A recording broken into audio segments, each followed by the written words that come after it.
Hey, everybody. Welcome to the TikvahMinds show.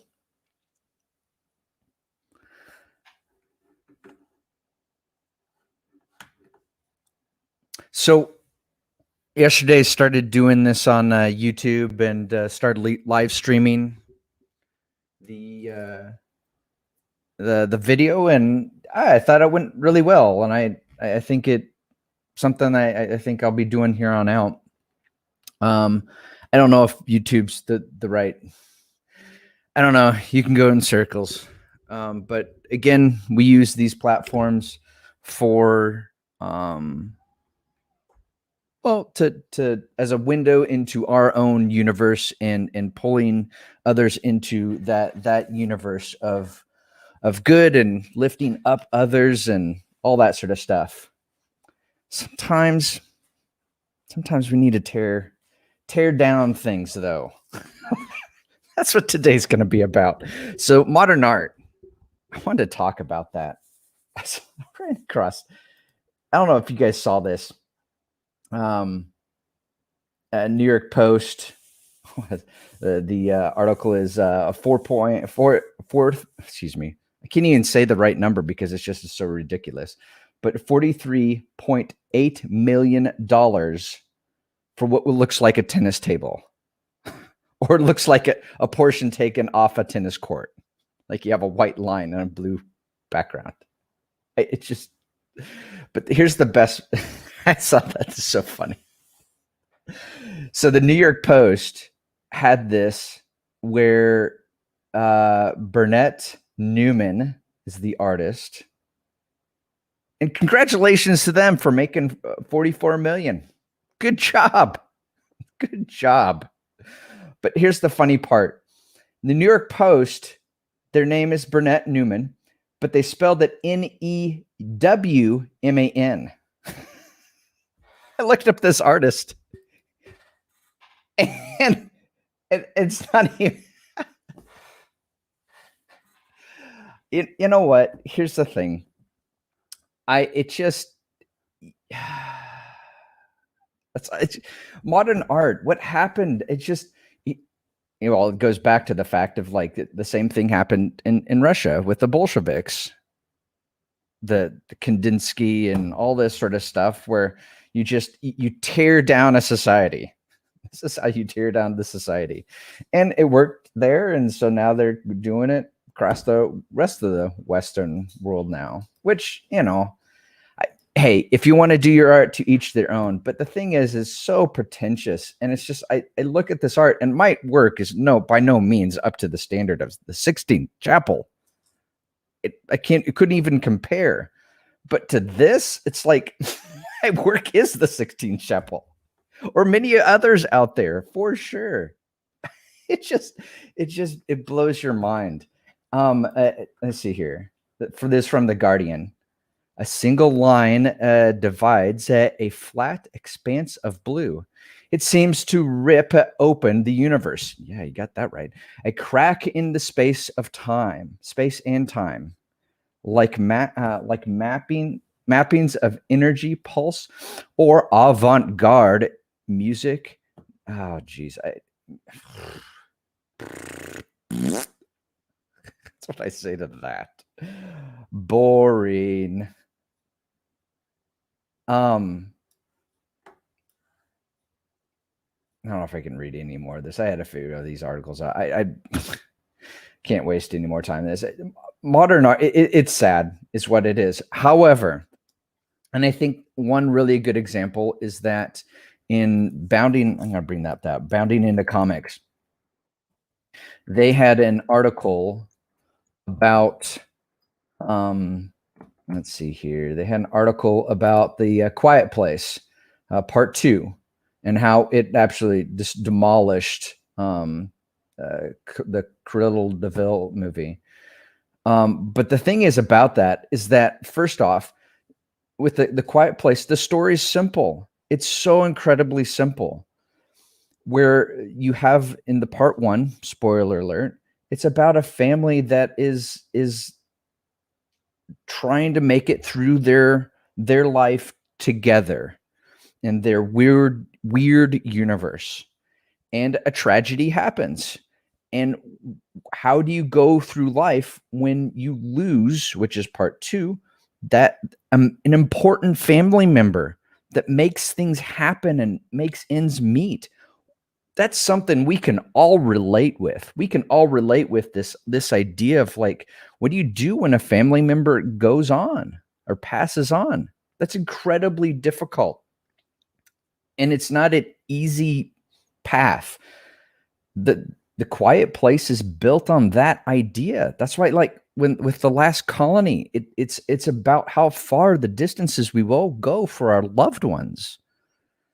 And sometimes that's bad, sometimes that's good, based upon the decisions or our perspective or all those types of things. That's why, like, Darth Vader was so intriguing. He is a villain, by the way, a really bad villain, was twisted and all this sort of stuff by the dark side, but you could still relate to the fact he still wanted a relationship with his son. How much more this is so simple, but this sort of stuff where you have this trailer of Cruella de Vil, and it's just a modern art where she's, I don't know, this trailer where her dress is this big long piece of trash. It's like, people are over it. People are over it. There was I won't even bring up the article, but there was someone had sold a piece of art that was 150 centimeters by 150 centimeters for $18,000. And you're like, okay, that's modest. No, that's exorbitant for the fact of the artist. They took a picture of the artist standing beside his sculpture, except the sculpture is called I Am, and it's nothing. He didn't even do anything. He sold air. Like, how much more Emperor's New Clothes can you get? It blows your mind.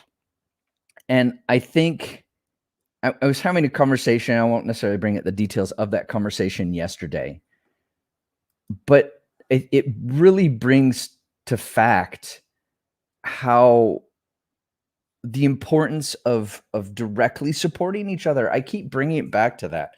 And I know those that are listening to this podcast, be it live stream or other means or other platforms, I know I'm sort of preaching to the choir that you all are sense this and feel this and want to, like, that's why we don't necessarily have to agree to the ideologue of the Catholic Church, but you can sure as heck admire the work that was done on the 16th chapel. I mean, your neck, for crying out loud, to look up, but it's sad. However, I think that's what, agree or disagree.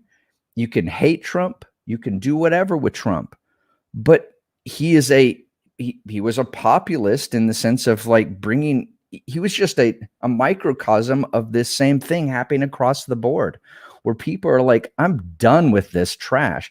Like, for example, there was some dude who came into an art gallery, and he was the janitor, and he started cleaning up all this mess and all that sort of stuff. And the artist got upset because the dude threw it away. It ended up in a landfill. This is Lynn Stoke, Stockk. I always work from objects that people throw away.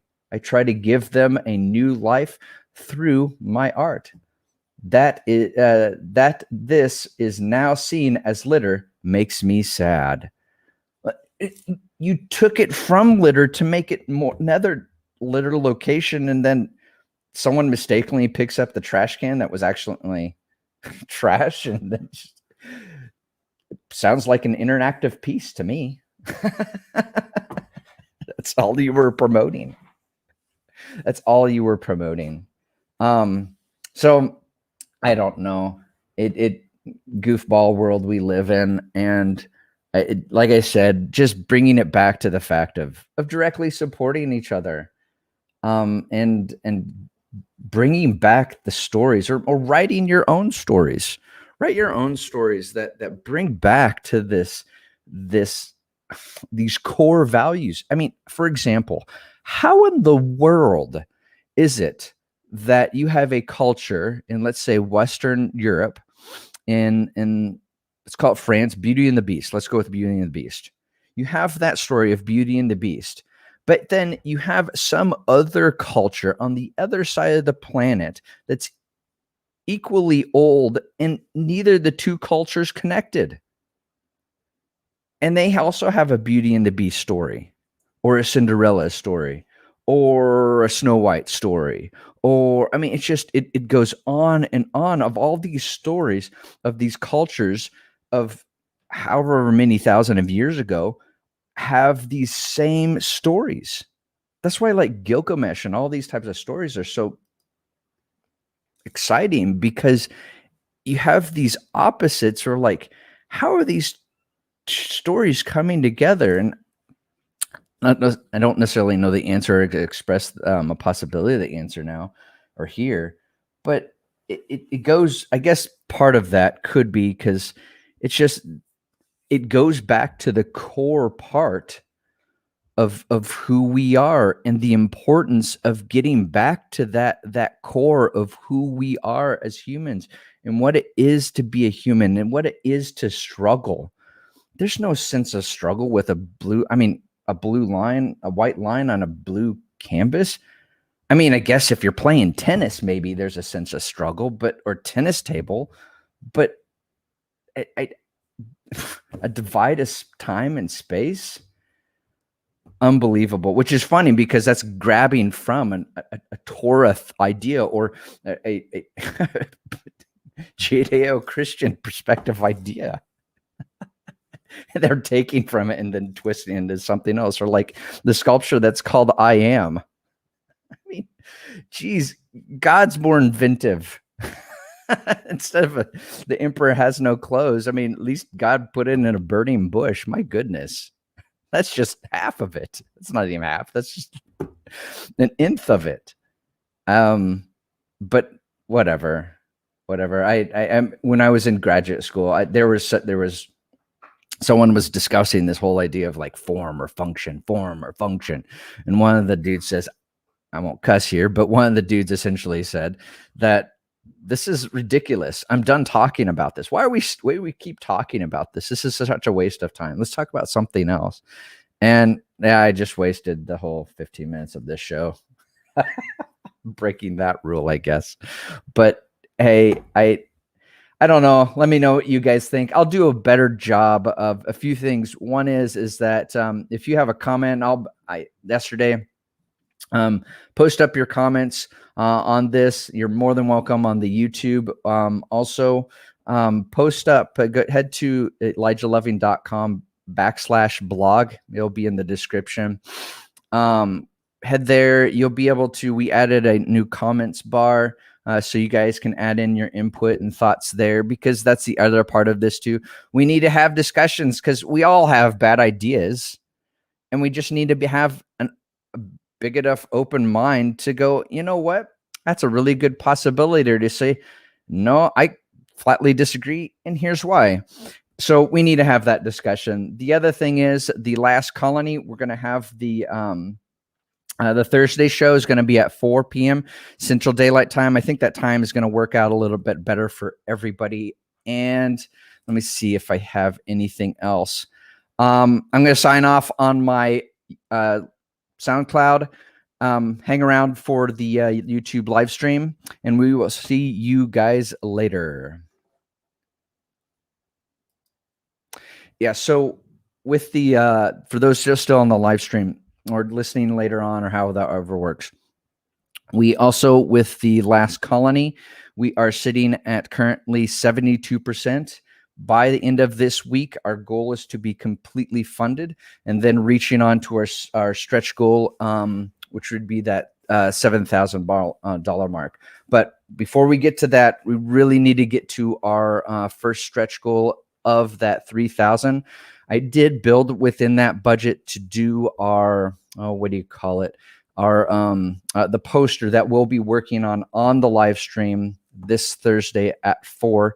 The other cool thing is later on, a week from that Thursday, we'll be having Dan Ekus on the live stream. Really excited just to hang out with him. He'll be working on his artwork. I'll be working on the poster. I plan to be really at a tight pencil stage by that point, and getting things really nice and neat. So really excited about that part. And then also other sort of tidbits is that we plan to be at a done with inking this week for The Last Colony. We're almost there, which is really cool. And then last thing, we'll be entering into the coloring and all those sort of stages. So you guys are amazing. Thank you for watching the video. If you like, subscribe, all that sort of stuff. It certainly helps from the YouTube sort of perspective and algorithm and reaching out and all those types of things.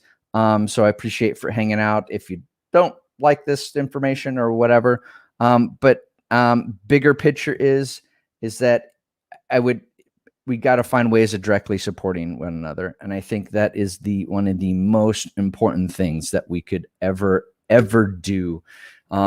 In finding ways of what that looks like. And that doesn't just mean ElijahLoving.com. I mean, finding other ways of, there's plenty of other content creators, artists out there, and finding ways that we directly support one another. And I think that is the key to figuring out this postmodern things going on. So hope you guys have an amazing rest of your day, and we will see you later.